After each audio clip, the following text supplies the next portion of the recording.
राष्ट्र संत तुकाराम महाराज भगवान वंदन करेल आणि संत पीठावर घेतलेले मान्यवर त्यांना प्रणाम केले. दोन मी कामगार क्षेत्रातला कार्यकर्ता आहे, त्यामुळे अध्यात्म हा माझ्या डोक्यावरचा जाण्यावरचा विषय. तरी पण आता आग्रह केला म्हणून बोलतो.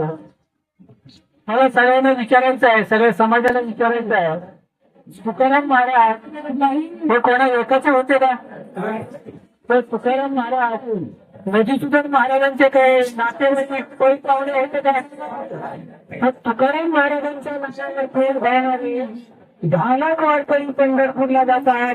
ते काय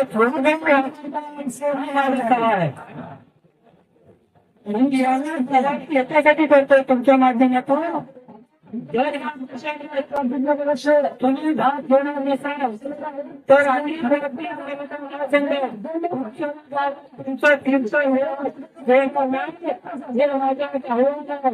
आणि सगळ्यांनी जाणून घ्या. काही लाखाची निर्णय घेणार नाही, काही 25,000 घेतल्याशिवाय येत नाही, काही 50,000 घेतल्याशिवाय येत नाही. एकाच्या लग्नामध्ये 1.5 कोटी आज महाराष्ट्रात तुकाराम महाराजांच्या नावावर, ज्ञानेश्वर माऊलीच्या नावावर जे प्रेम भरतात त्यांच्या जर या आंदोलनात सहभाग नसेल, मी आव्हान करणार आहे एक दिवशी एक योग्य वेळ देऊन त्या केंद्रावर सगळ्या कीर्तन करायला तो आपला जो नाही त्याला कापसा असं सांगितलं.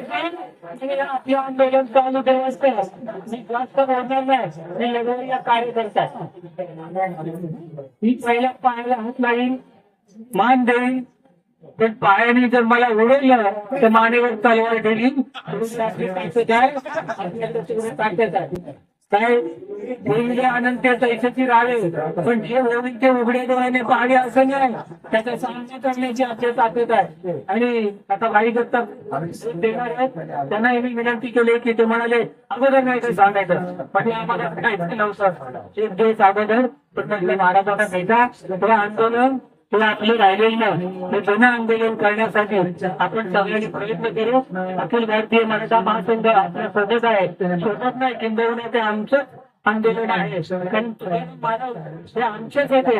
इथे काही त्यांना वाणी म्हणून इतिहासात निघालं, पण नंतर ते मराठा म्हणजे काय सांगितलं आम्हाला आणि काय शिकवलं याचा काय ताळमेळ नाही.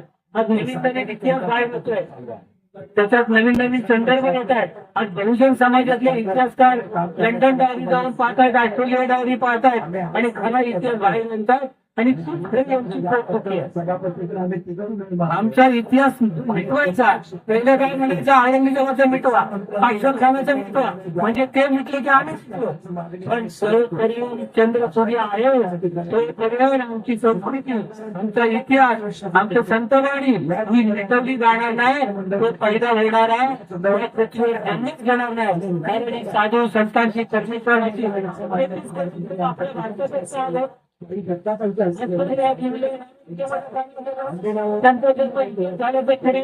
साक्षात्कारिता आहे.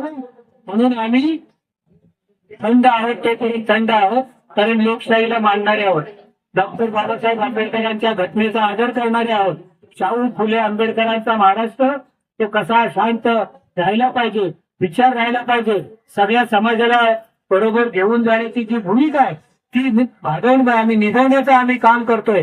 पण त्याला तडा देण्याचं जर काम कोण करत असतील तर हे मराठे हातात तलवार घेऊन येतील. आणि मीही सगळ्या साधू संतांना सांगतोय तो आपल्या भगव्या देशाचा उभा झेंडा त्याचा कधीतरी आडवा झेंडा करून धारकऱ्याची भूमिका घेतली तरच आपली लढाई सिद्ध होऊन गाडी आपल्याला त्यासाठी करावी लागेल. तर 5-6 भगिनी यांनी सुद्धा रेल्वे 6 गाडीचा अवतार घेतला पाहिजे, त्या तलवार घेतली पाहिजे. तुम्ही 5 हजारांनी सुद्धा भागवण्याची ताकद काही आधी शक्ती आहे आणि ती शक्ती तुमच्या वाचायला पाहिजे. तेवढे तुम्हाला शुभेच्छा देतो. महाराजांचं दर्शन झालं, मला चांगली नावं माहिती द्या, त्याबद्दल माफ करा आणि थांबतो. जय हिंद, जय महाराष्ट्र.